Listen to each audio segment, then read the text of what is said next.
აი მოდი დავიწყოთ ახლა ჩვენ დღევანდელი გაკვეთილი და შევისწავლოთ 50 საბაზისო სიტყვა, რომელიც აუცილებლად უნდა ვიცოდეთ. პირველი hello, გამარჯობა და goodbye ნახვამდის. Hello და goodbye ყველასთვის ნაცნობია და ყველამ ვიცით. შემდეგი სიტყვა yes და no. Yes და no-ს დარწმუნებული ვარ, რომ ყველა თქვენგანმა იცით. ვინც არ იცის yes ნიშნავს დიახ, no არის არა. Thank you. Thank you არის მადლობა. Please არის გთხოვთ, ანუ თხოვნა რაღაც. Please give me a pen. ანუ გთხოვთ მომესით პასტა მაგალითად. Excuse me არის მაპატიეთ.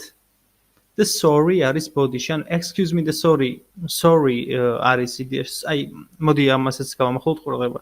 ანუ sorry აი რატომ ამბობ რს აი ეს sorry და არა sorry, ხო? ანუ Y რომ არის ბოლოში ეს აკეთებს ზუსტად ამას, რომ უნდა გამოთქვათ ესე sorry და არა sorry. აი sorry არა, sorry. თუ გინდა რა, რომ ეს გამოთქმაზე თუ მუშაობთ, აუცილებლად უნდა მივაქციოთ აი ამ გამოთქმას ყურადღება თუ როგორ ვიტყვით. თორე შეგვიძლია რომ excuse me და sorry და help და thank you ვთქვათ, ხო? მაგრამ ჩვენ თუ გინდა რომ კარგად ვიცოდეთ, უნდა ვთქვათ ისე როგორც არის. ანუ thank you, please, excuse me, sorry, help. Help არის დახმარება, ხო? Help me ფილმებში იციან ხოლმე დარწმუნებული ყველამ, ანუ ეს გვერდი ვიცი რომ აი მე მჯერა და დარწმუნებული ვარ რომ ყველამ ვიცით. და ბოლო არის I ნიშნავს მეს.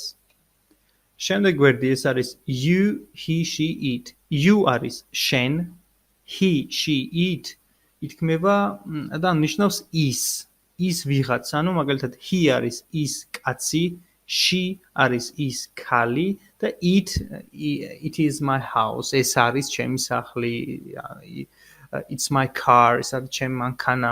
ხო, სხვათა შორის ერთ პატარა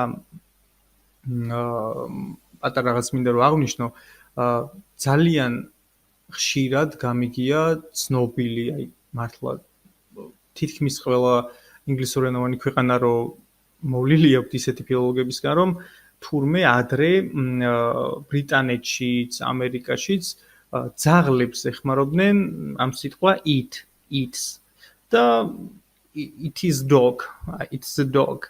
და რაღაც პერიოდის შემდეგ თურმე ცოტა რომ განვითარდა უკვე სამყარო, უკვე შეიცვალა და ძაღლებზე ამბობენ თავიანთი სქესის მიხედვით. ანუ თუ თქვათ მამრია, ამბობენ his, თუ არის მდედრი, ამბობენ she.